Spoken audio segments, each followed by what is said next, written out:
pagi adik-adik. Bagaimana kabarnya hari ini?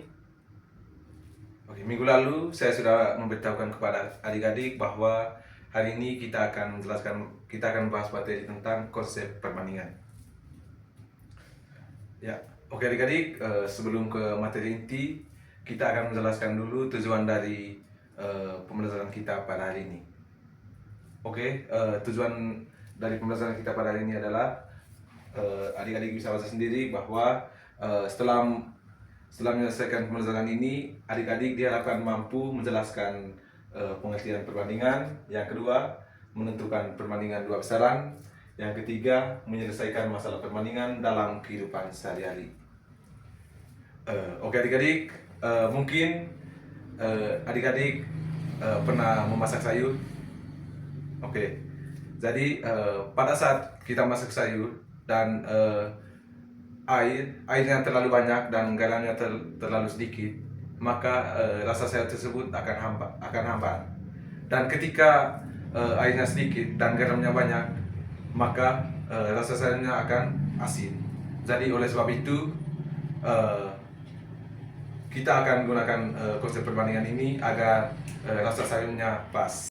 Oke, berikutnya setelah saya membacakan tujuan dari pembelajaran kita pada hari ini, sekarang kita masuk ke materi intinya.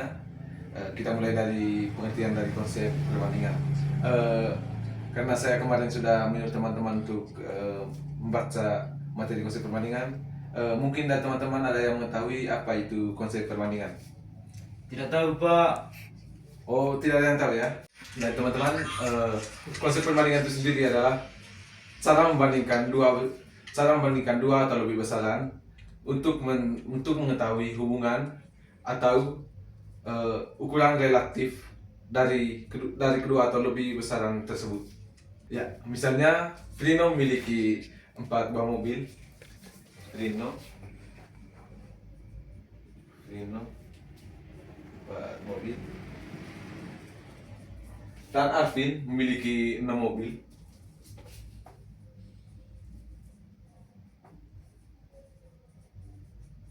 Nah, jadi perbandingannya teman-teman sama dengan 4:6.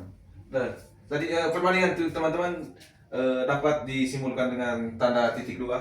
So ini teman-teman.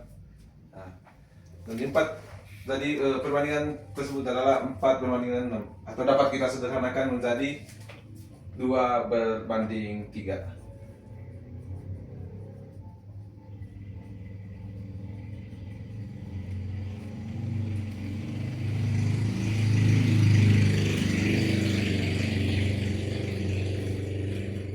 Jadi maksudnya teman-teman,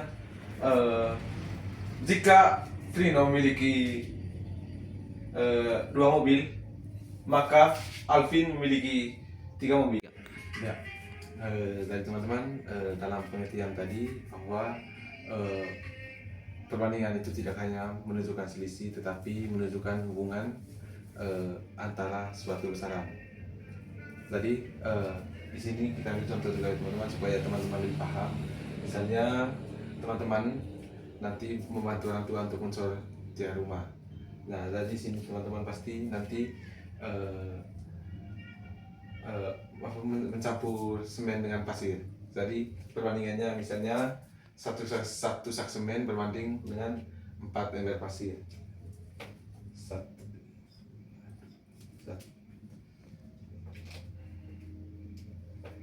Satu sak semen berbanding dengan 4 ember pasir. Jadi perbandingannya sama dengan 1:4. Jadi ini teman-teman,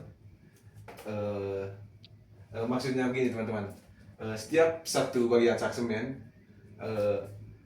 harus dicampur dengan 4 bagian ember pasir. Jadi begitu teman-teman. Oke, supaya teman-teman lebih paham lagi, ini ada contoh soal lagi. Oke, contoh soalnya, perbandingan siswa laki-laki dan perempuan di kelas 7 adalah 3:2.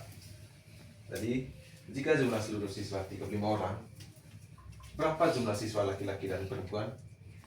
Jadi, langsung saja teman-teman, jumlah bagian sama dengan 3 ditambah 2 yaitu sama dengan 5. Tadi satu bagian sama dengan 35 dibagi 5 yaitu sama dengan 7.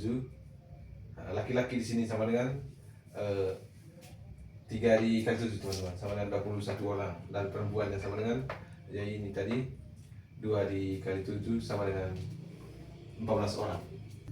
Ya, oke adik-adik, sekarang kita masuk ke contoh berikutnya. Ya, contohnya 2 siswa yang membuat jus. Oke, yang pertama, Lina mencampur 2 gelas sirup dengan 6 gelas air. Dan yang kedua, Dini mencampur 3 gelas sirup dan 12 gelas air. Pertanyaannya, jus siapa yang paling manis? Oke, tadi jawab di sini. Lina tadi perbandingannya 2 berbanding 6, atau disederhanakan menjadi 1 berbanding 3. Dan Dini di sini sama dengan 3 berbanding 12, atau disederhanakan menjadi 1 berbanding 4. Jadi teman-teman, jus yang paling manis di sini adalah jusnya Rina, karena di sini setiap satu bagian sirup yang dibuat Rina, airnya lebih sedikit. Teman-teman bisa lihat di sini, Rina tadi setiap satu bagiannya itu berbanding dengan 3 gelas air, dan Dini punya setiap satu bagiannya dibanding dengan 4 gelas air. Oke teman-teman, dari hasil materi yang sudah kita bahas tadi, saya dapat menyimpulkan bahwa perbandingan adalah cara membandingkan 2 besaran yang sejenis untuk mengetahui hubungan antara kedua besaran tersebut. Jadi dalam kehidupan sehari-hari, perbandingan banyak digunakan, misalnya saat membuat minuman, memasak, berbelanja, membaca peta, dan membandingkan jumlah barang. Dengan mempelajari perbandingan, kita dapat menyelesaikan berbagai masalah sehari-hari dengan lebih mudah dan tepat. Oke teman-teman, demikian saja materi yang kita bahas pada hari ini. Sekarang semuanya boleh pulang.